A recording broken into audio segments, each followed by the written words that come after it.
Good morning, good evening, good afternoon, and a good night to one and all. Stamp collecting is fun, and you know what? I've got up a little bit early today, dragged myself out of bed. Actually, I've been up an hour. So I thought, while I'm just waiting for the world to wake up, I'd get a video out there early doors. So what are we talking about today? Well, we've got a couple of people here. Maybe there's a stamp exhibition or a sale, or maybe it's a shop. If they're any left, cup of tea, mouse hole, man selling, man perusing, maybe buying. Yeah, and the proprietor says any stamp is 10 except the China, which is 124. Little bit political, but there's stuff going on in the world, isn't there? So if we can't poke fun at what's going on, I don't know what we can do. So forget everything, dive into stamps. Stamps are always there. Stamps don't come and bite you or make you angry or make you sad. They make us happy. So we remove that, but as today we are looking at China, I thought we'd have a look in my old album, the one that I'm filling up, at my China stamps. And it's not quite as straightforward as one would expect. Why? Because we have all these Chinas. China. So we'll have a look at the pages and see what is actually in those pages. So we've got China, China British, China French, China German, China Japanese, China Russian, and the China Expeditionary Force, plus the Chinese POs. I don't think I've got any of the China POs, but we'll have a look. So we'll do them one by one, I think. Now, what is interesting is that China is a third of the world. It's huge. It is massive. And possibly it is why parts of China had been sort of exploited or used. Other foreign countries had a stake in the place. It was that big. It was a bit like Africa. It was a bit like Russia. There's parts of Russia which is Japanese, and there's parts of Japan which is now Russian. These borders go back and forth, and they are fluid, I should say. And fluent is something completely different. But I tell you what's not fluent, or what is not fluid, and that is stamps. Stamps remain. Stamps during that time, at least, have remained. Of course, with technology and science and the like, they find new ways of doing the same thing quicker, cheaper, and there's got to be a victim for that, or a sacrifice, and stamps maybe is that. No, stamps still existing, clinging on there. Okay, we'll have a look at the first page. Enough ranting. What do I know about history or geography? Nothing, basically. So don't take any advice from me. China, page 93. A goodly page, I think. In fact, some say it's a really good page. One of the best pages I've ever seen. So here we have China. Area is 4 million. 287,000 square miles. Population, about 438 million. You could double that now. It's a republic. Stamps first issued 1878. So, what are we looking at with China today? Well, for that, we need to look at when this book was produced. I believe it's pre-war. Therefore, all these figures are out of date. But we'll have a look at some nice stamps. We're here for the stamps, aren't we? Yeah, so here we have like I think that's a sporty stamp. You can tell China, by the way, by that mark there. So when you see all that, don't be upset. Look at the first thing. There's a box with a line going down. That'll tell you that's China. China. I've put that back there, 1955. Why, I don't know, but I thought it was appropriate. So there's a sailor, post-war. Buildings. I've sort of hesitated to add notes to this. So on my own card, when I upload stuff or put stuff on card, I can write underneath it. Now these are very exciting. People marching behind a flag with their leaders. Yeah. Always exciting. To the sound of a drum. That's why they have drums. It quickens the heart. Here we have Tiananmen Square stamp. Can you see that sort of box, but it's more flighty or more sort of, yeah. Here we have a famous person. And 100,000 stamp. 100,000, so there may have been some inflationary stuff going on in China then. That's nice.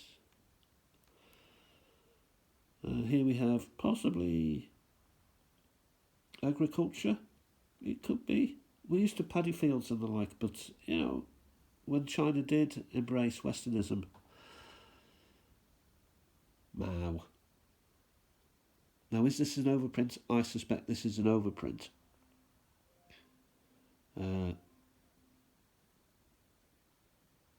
Excuse me a minute. Alexa, stop.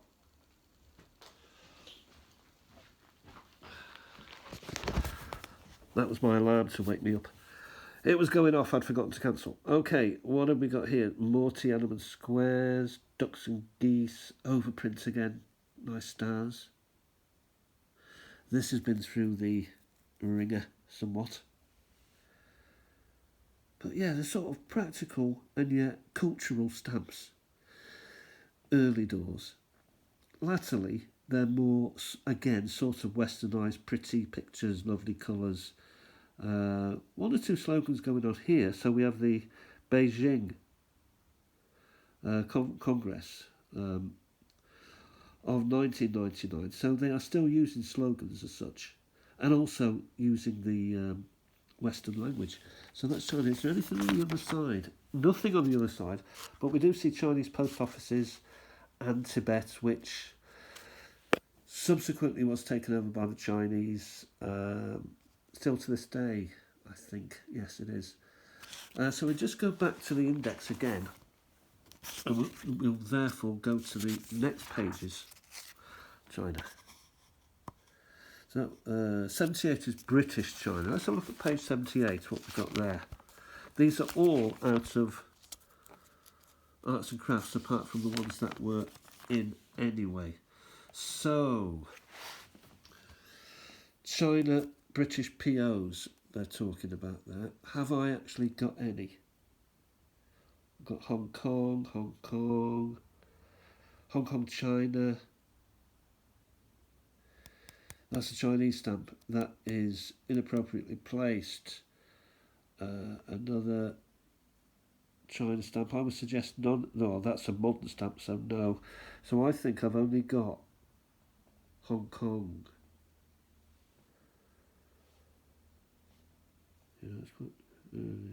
So yeah, modern horse racing. What is that? Hong Kong,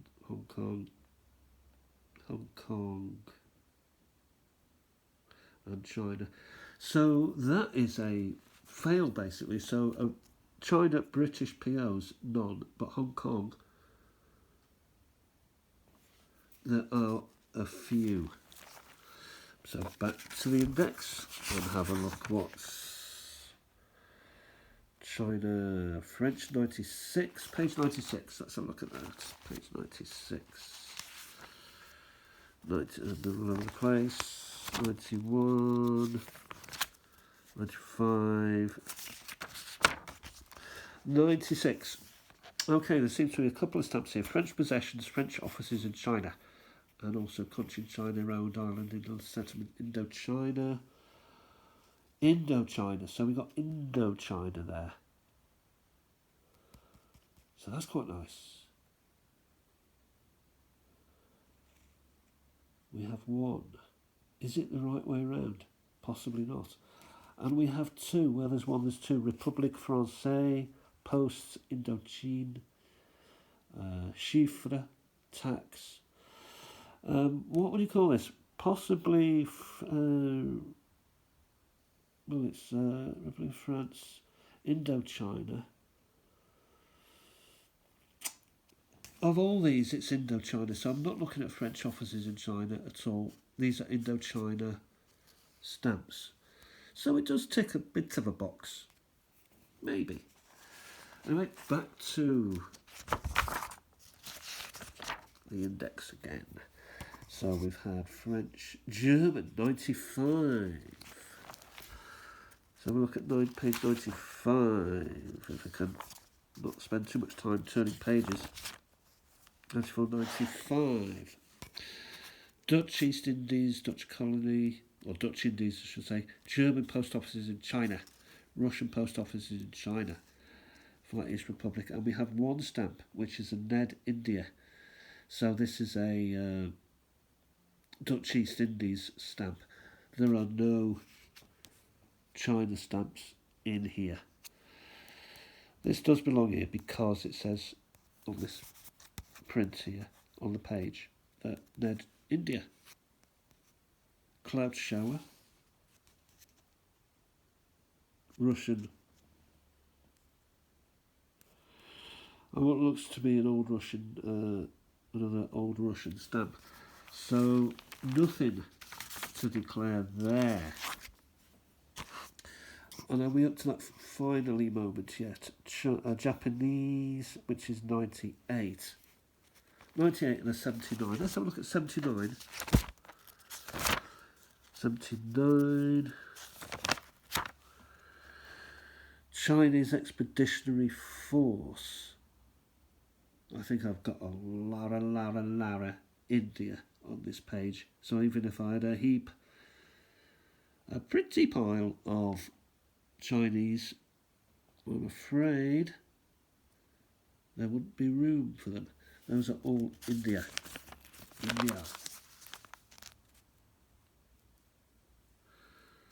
Yeah. Now what was the other one I've forgotten? So we go back to the 94. Page 94. I can't believe I've got any on page 94. 92, 93, 94, no, and Chinese post office is none. So there we have it. So China, quite a complicated subject. Slightly easier these days as it's one state, if you will. But back in those days, pre-war, we're talking about a lot of different areas, a lot of different post offices and a lot of different countries with interests in that area, all needing to write home, and those stamps may be difficult to find. So the Chinese stamps, fairly common in the old, not uber common, but you can get them. And as for the, the other post office from Japan or from, they will be difficult to get hold of. So I'll keep my eye out for those. I just thought I'd do something a bit topical. This is the album. It's getting big and fat because these things do. See it there, it spreads out. Apparently there are ways of putting things in there to make it sit flatter. I haven't discovered what that is. We'll leave it there for now. An early start. I'm going to get some breakfast now, and I've got a bit of work to do. Also, I'll be looking at these stamps later on. Let's just pick one for giggles. What have we got there? Oh, I can't even see. What have we got? Oh, it's a DDR stamp. That's an interesting stamp, that. Is it a DDR? No, it's Indonesia. Democratic. I don't know. That's interesting. Anyway, we've got 15 minutes on the clock, so we'll leave it at that. Thanks for watching, and bye for now.